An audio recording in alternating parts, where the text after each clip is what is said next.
The rain fell in sheets that November evening, turning the city's streets into rivers of gray. Maya Chen stood beneath the awning of the luxury hotel where she worked as a concierge, watching the downpour with tired eyes. Her shift had been long, filled with demanding guests and endless requests, but she never complained. At 23, she was grateful for any job that helped her send money back to her ailing mother in their small hometown. Across the street, huddled against the cold brick wall of a closed shop, sat an elderly man. His clothes were tattered, his face weathered by years of hardship. Maya had seen him there before, always in the same spot, always alone. Tonight, the rain soaked through his thin jacket, and she could see him shivering even from her distance. Her heart ached at the sight. Without thinking twice, Maya grabbed her umbrella and crossed the street. She approached the man gently, not wanting to startle him. Up close, she could see the exhaustion in his eyes, the kind that came from carrying burdens too heavy for one person to bear. She opened her umbrella over his head and knelt down beside him. His name was Robert, she learned, and he had once been a teacher before circumstances beyond his control had led him to the streets. Maya made a decision that would change her life forever. She couldn't leave him there in the freezing rain. Against hotel policy, against her better judgment regarding her job security, she brought Robert into the hotel's side entrance. She found him a quiet corner in the service area, brought him hot coffee and sandwiches from the kitchen, and gave him her own coat to warm up. She spent her break talking with him, listening to his stories, treating him with the dignity every human being deserved. Her manager, Mr. Harrison, discovered them 20 minutes later. His face turned red with rage. He accused Maya of jeopardizing the hotel's reputation, of violating numerous policies, of showing poor judgment. He didn't care about her explanations or her pleas. In front of Robert and several other staff members, he fired her on the spot, telling her to collect her things and leave immediately. The humiliation burned, but Maya held her head high. She had done what was right, and no amount of shame could make her regret showing compassion to another human being. As she walked out into the rain, jobless and uncertain of her future, Maya didn't know that Robert was watching her with tears in his eyes, or that this moment of kindness would set in motion events that would transform her life in ways she could never imagine. The weeks following Maya's termination were the darkest of her life. She had saved very little money, and without steady income, her small apartment became impossible to afford. She spent days walking from business to business, submitting applications, attending interviews, but the reference from her previous employer was damaging. Mr. Harrison had made sure of that. Every potential employer who called the hotel received the same message: Maya Chen had poor judgment and violated company policies. The doors kept closing in her face. Her mother's medical bills continued to arrive, each one a reminder of her responsibility and her current inability to meet it. Maya took odd jobs wherever she could find them, cleaning houses, walking dogs, delivering food. She worked from dawn until late at night, cobbling together enough to cover rent and send something, anything, to her mother. Pride kept her from telling her family the full extent of her situation. Her mother was already sick with worry. Maya couldn't add to that burden. The studio apartment she had once been so proud of now felt like a prison of her circumstances. She ate ramen noodles and rice, sometimes skipping meals entirely to save money. Her phone calls home became shorter, more guarded. She painted on a smile in her voice, even as tears rolled down her cheeks. Her younger brother was in his final year of college, and she was determined not to let her situation affect his education. The weight of these responsibilities pressed down on her shoulders every single day. One particularly difficult evening, Maya sat on her apartment floor surrounded by rejection letters and overdue bills. She thought about that rainy night, about Robert and the choice she had made. Part of her wondered if Mr. Harrison had been right, if her compassion had been foolish. But even in her darkest moment, she couldn't bring herself to regret it. She had looked into Robert's eyes and seen a human being who needed help. How could that ever be wrong? What Maya didn't know was that her act of kindness hadn't gone unnoticed by everyone. Robert had connections she never suspected, a past life that intersected with powerful people. He had watched the young woman who helped him lose her job because of her compassion, and he had made a phone call that night to someone who still owed him a favor. Seeds were being planted in the background of Maya's life, though she remained completely unaware. She wiped her tears, gathered the bills, and made a plan. She would find a way forward because giving up wasn't in her nature. Her mother had raised her to be resilient, to face challenges with courage. Maya had no idea that her resilience was about to be tested and rewarded in equal measure. 3 months after losing her hotel job, Maya received an email that seemed too good to be true. A prestigious venture capital firm called Meridian Investments was seeking an executive assistant. The salary was triple what she had earned at the hotel, and the benefits were comprehensive. She read the job posting 5 times, certain she was missing some requirement she couldn't possibly meet. But her qualifications matched perfectly, and something inside her whispered that she should try. The application process was rigorous. Maya spent hours crafting her resume and cover letter, carefully omitting her termination from the hotel and focusing instead on her strengths, her attention to detail, her ability to remain calm under pressure, her dedication to excellence. She included references from satisfied clients of her freelance work and professors from her university days. With trembling hands, she hit submit and tried not to hope too much. The response came within 48 hours. They wanted to interview her. Maya borrowed a professional suit from a friend, practiced her answers in the mirror, and researched everything she could about Meridian Investments. The firm was legendary in business circles, known for identifying promising startups and turning them into industry giants. Their founder, Elizabeth Winters, was a woman Maya had read about in business magazines, brilliant, demanding, and famously selective about the people she allowed into her inner circle. The interview took place in a sleek downtown office, with floor-to-ceiling windows overlooking the city. Maya was nervous, but determined. She answered every question honestly, speaking about her work ethic, her values, and her commitment to helping others succeed. When asked about the gap in her employment, she took a deep breath and told the truth. She explained what had happened at the hotel, not making excuses, but standing by her decision to help someone in need. The interview panel exchanged glances that Maya couldn't read. The head interviewer, a sharp-eyed woman named Patricia, made notes without revealing any reaction. Maya left the building certain she had blown her chance by being too honest, but refusing to regret her transparency. She had learned that compromising her values for opportunity only led to misery. 2 days later, her phone rang. It was Patricia. "Ms. Chun, we'd like to offer you the position. Ms. Winters was particularly impressed by your integrity. When can you start?" Maya nearly dropped the phone. She accepted immediately, her mind racing with gratitude and disbelief. This was her second chance, and she was determined not to waste it. Maya's first day at Meridian Investments felt like stepping into a different world. The office buzzed with intelligent conversation and purposeful energy. Her colleagues were sharp, driven individuals who had graduated from top universities and built impressive careers. She felt out of place initially, acutely aware that she had taken a less traditional path to arrive at this prestigious firm. But she refused to let imposter syndrome defeat her before she had even begun. Elizabeth Winters was even more formidable in person than in her media appearances. Tall and elegant, with silver hair she wore like a crown and eyes that seemed to see through any pretense, she commanded respect simply by entering a room. Maya's role as her executive assistant meant working closely with her, managing her complex schedule, coordinating with high-profile clients, and handling sensitive information. The responsibility was immense, but Maya approached it with the same dedication she brought to everything she did. The learning curve was steep.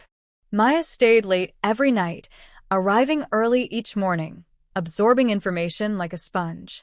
She learned the language of venture capital, studied market trends, and familiarized herself with every company in Meridian's portfolio. Elizabeth noticed her dedication. While she remained professionally distant, there were moments when Maya caught a glimmer of approval in her boss's expression, a slight nod after a particularly well-organized meeting, a brief "good work" after Maya anticipated a need before it was expressed. What surprised Maya most was how much she enjoyed the work itself. She had always been good at helping people, at organizing chaos into order, but this environment challenged her in new ways. She wasn't just scheduling meetings, she was learning how businesses were built, how deals were structured, how visionaries turned ideas into reality. She began to see patterns, to understand what made some ventures succeed while others failed. Her financial situation stabilized for the first time in months. She paid off her debts, sent money to her mother for medical treatments, and even managed to save a small amount. The relief was overwhelming. She could breathe again, sleep without anxiety crushing her chest. But more than the financial security, Maya felt a sense of purpose. She was good at this work, and she was growing in ways she hadn't expected. Elizabeth began giving her more responsibility, asking for her input on minor matters, testing her judgment. Maya approached each task with meticulous care, never taking the opportunity for granted. She remembered the desperation of unemployment, the sting of rejection, and she poured all of that experience into appreciation for what she now had. She was building something here, though she didn't yet understand how significant this foundation would become.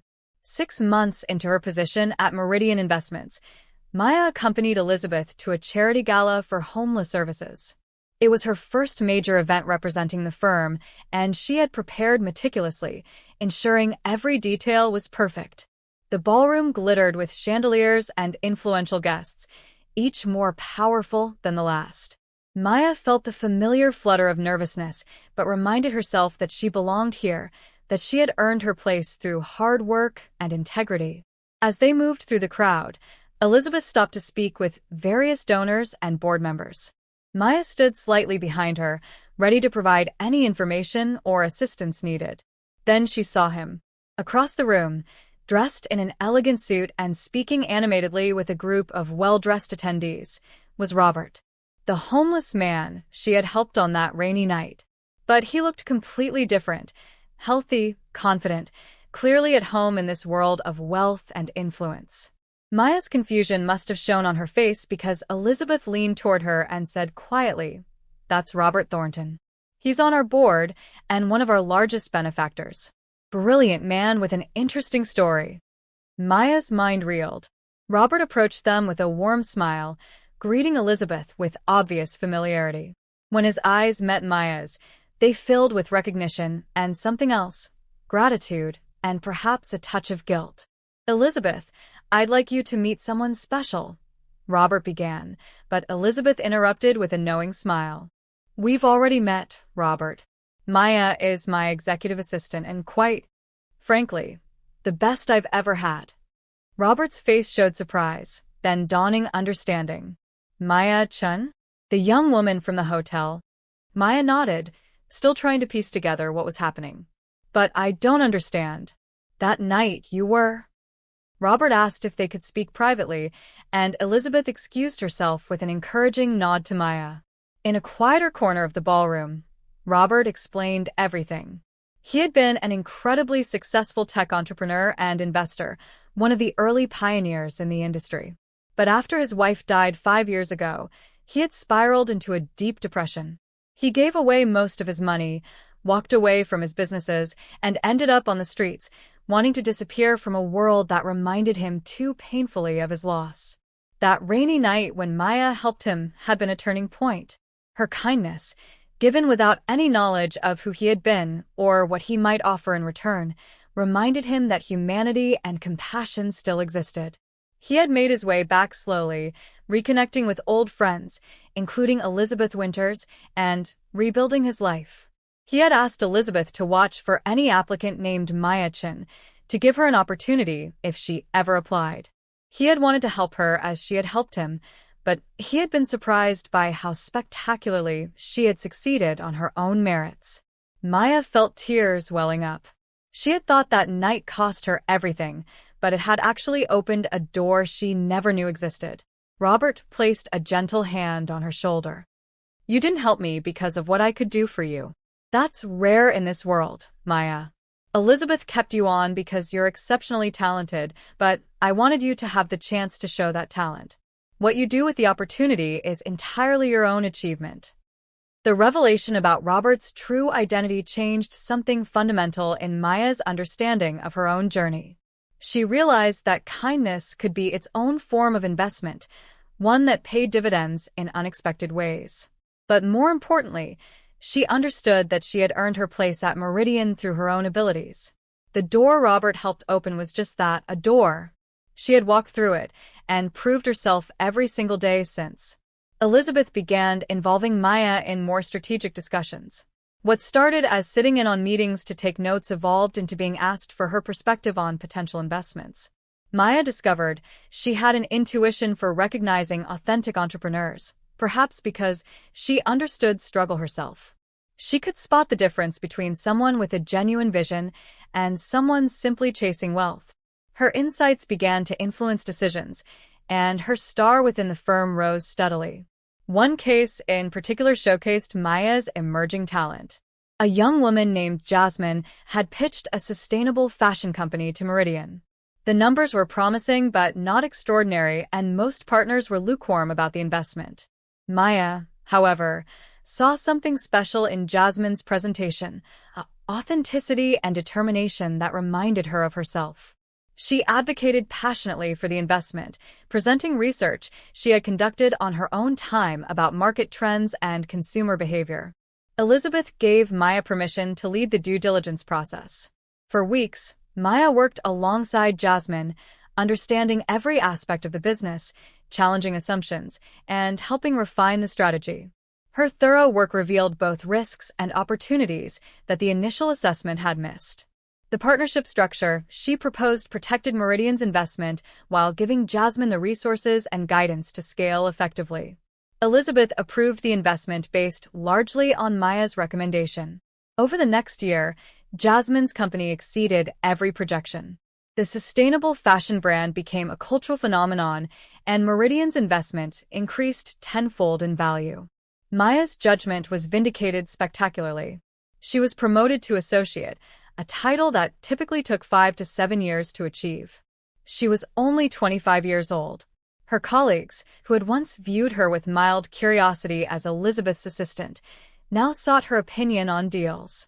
She had proven herself not through connections or privilege, but through insight, dedication, and hard work. Robert, now fully reintegrated into the investment community, became an unofficial mentor to Maya.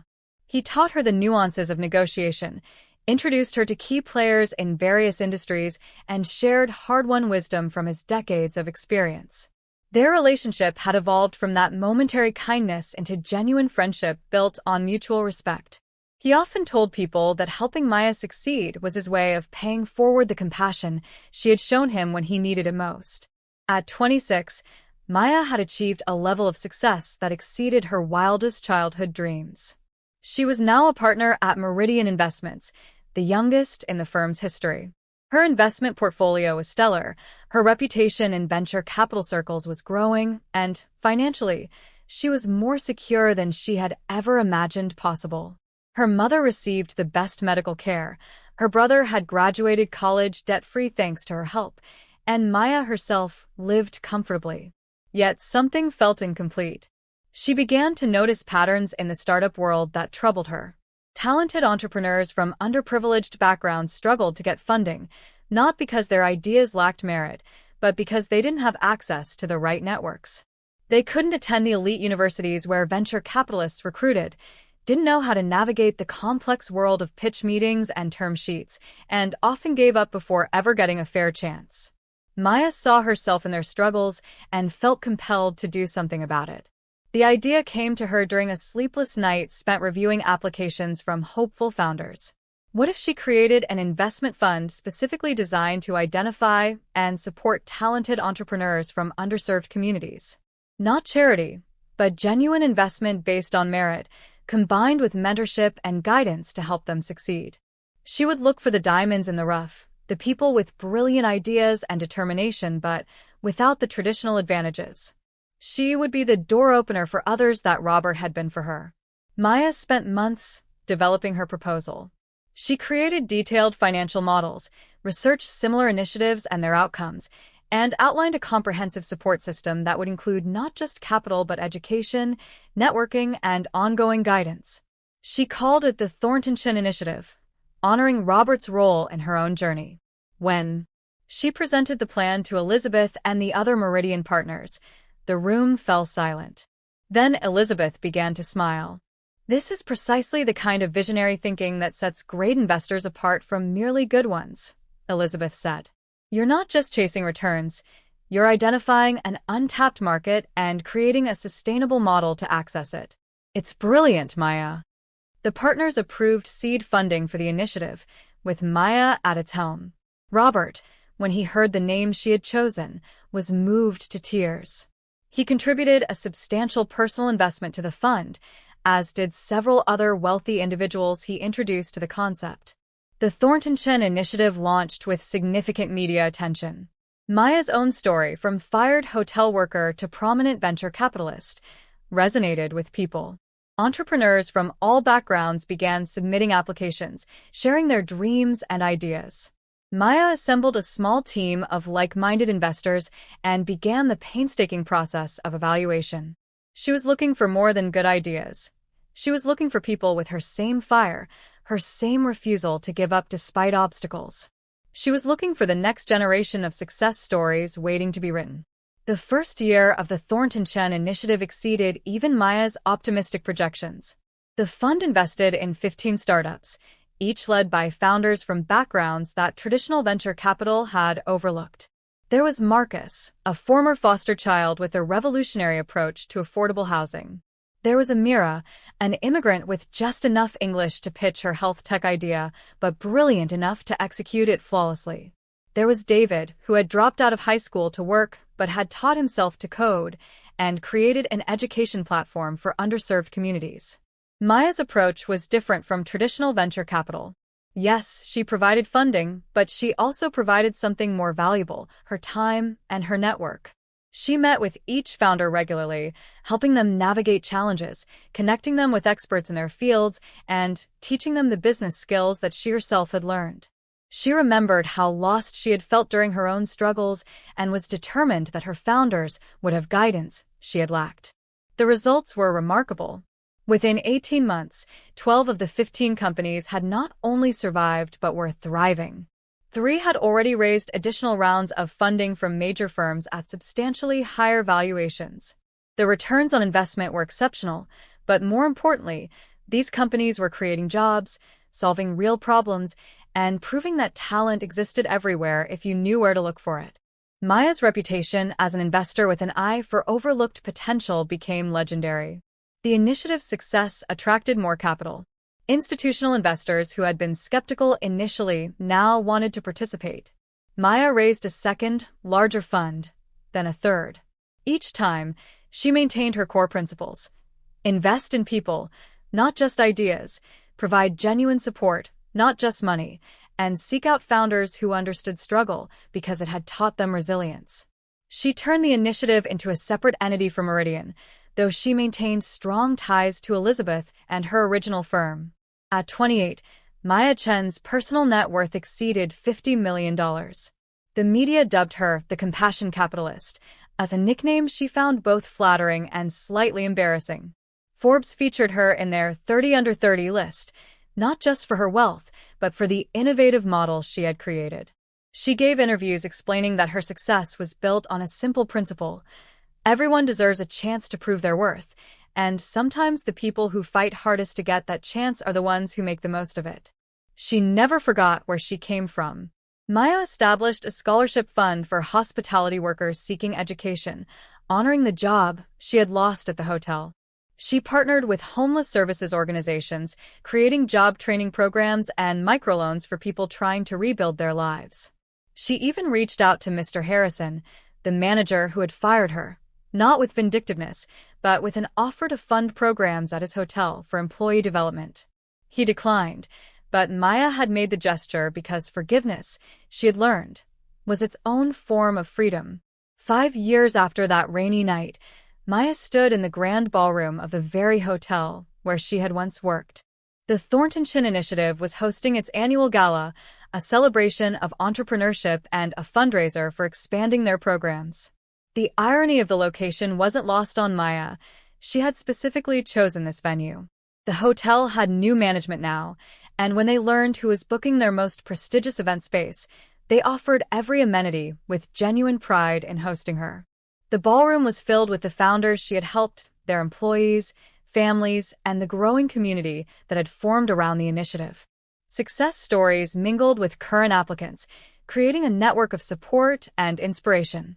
Maya moved through the crowd, no longer the nervous young woman who had once carried luggage and directed guests in this very building, but a confident leader who had transformed an entire approach to investing. Robert was there, of course, healthy and engaged with life again. He gave the opening speech, telling the story of a cold, rainy night and a young woman who chose kindness over self-preservation. Maya Chen didn't help me because she knew who I was, he told the audience. She helped me because she saw a human being in need.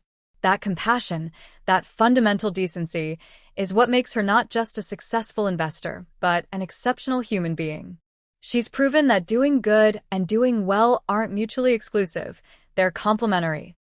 Elizabeth Winters attended as well, now semi-retired but still actively involved in Meridian and deeply proud of her protégé. She watched Maya work the room with skill and grace, and she smiled knowing that her instinct about the honest young woman who had been fired for helping a homeless person had been absolutely correct. Maya had exceeded every expectation, not by abandoning her values, but by building her success upon them. The highlight of the evening was Maya's keynote address. She spoke about her journey without self-pity or false modesty, sharing the struggles honestly, because she knew her story gave hope to others. I was fired from this hotel for giving a homeless man shelter from the rain, she said, her voice carrying across the silent ballroom. That night, I thought I had lost everything. But what I actually lost was a job that didn't align with my values. What I gained was the knowledge that doing the right thing, even when it costs you, is always worth it. She continued, her words resonating with everyone present. Success isn't just about wealth or titles. It's about staying true to who you are while growing into who you're meant to become. Every founder we support, every business we help build, is proof that opportunity plus effort equals transformation. I'm standing here tonight not because I'm special, but because someone gave me a chance when I needed it most, and I've dedicated myself to giving others that same chance. The applause was thunderous. In the back of the room, unnoticed by Maya, stood several of her former colleagues from her concierge days. They had read about her success, followed her journey, and come tonight to witness it firsthand. They understood now what she had known then, that human dignity matters more than policy, that kindness is never wasted, and that the measure of a person isn't their job title, but their character.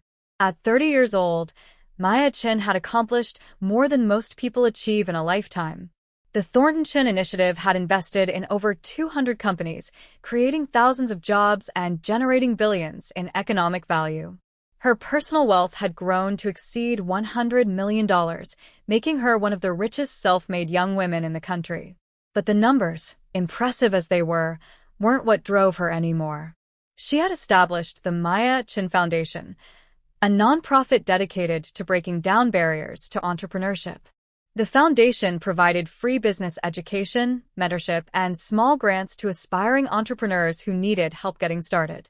It partnered with community colleges, workforce development programs, and social service organizations to identify people with potential. Maya personally reviewed applications and occasionally taught classes, sharing not just business knowledge, but life wisdom earned through her own experiences. Her mother, now in remission and healthier than she had been in years, often accompanied Maya to events. She would tell anyone who listened how proud she was of her daughter, not for the wealth or accolades, but for maintaining her kindness despite success.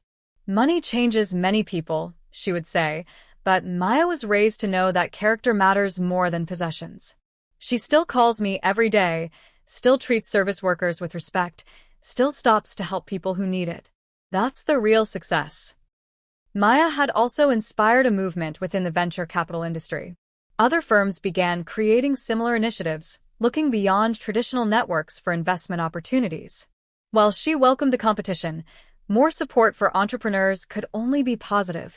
She maintained that genuine commitment to the mission was essential. Investment couldn't be performative. It required real belief in human potential and willingness to do the patient work of development and support. She occasionally returned to that corner where she had found Robert 5 years ago. Sometimes she brought coffee and sandwiches to distribute to the unhoused people who gathered there. She always remembered their names, asked about their lives, and connected them with resources when she could.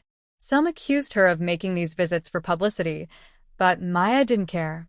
She knew her own motivations, and she understood that even if critics dismissed her actions as performative, the people receiving help still benefited. Their needs mattered more than her reputation. The journey had taught Maya profound truths about success, suffering, and the interconnected nature of human experience. She had learned that setbacks often redirect us toward better paths, that kindness compounds like interest, and that privilege carries responsibility to those still climbing.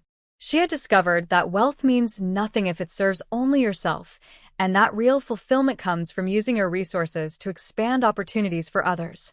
As she stood in her office overlooking the city, Maya thought about that young woman who had been fired for doing the right thing. She felt compassion for her younger self, for the fear and uncertainty she had endured. But she also felt gratitude, because those struggles had shaped her into someone capable of creating meaningful change. The path from that rainy night to this moment had been difficult, but every obstacle had taught her something essential. Maya Chen's story was far from over. At 30, she was just beginning to realize the full scope of what she could accomplish. She had plans to expand internationally, to create even more innovative funding models, to continue challenging the assumption that only certain types of people could build successful companies. Her legacy wouldn't be measured in dollars, but in lives transformed, in doors opened, in the ripple effects of opportunity meeting preparation. She had been kicked out for helping a homeless man. Years later, she was indeed one of the richest young women in the nation. But more importantly, she had become someone who used her position to ensure that others wouldn't have to face the barriers she had overcome. She had turned her pain into purpose, her setback into a setup for comeback, and her compassion into a sustainable model for creating change. And every single day, she remembered that rainy night and the choice that had changed everything, grateful that she had listened to her heart even when it cost her dearly. That gratitude, that memory, kept her grounded and focused on what truly mattered, not the wealth she had accumulated, but the lives she had touched and the possibilities she had helped create for countless others still finding their way.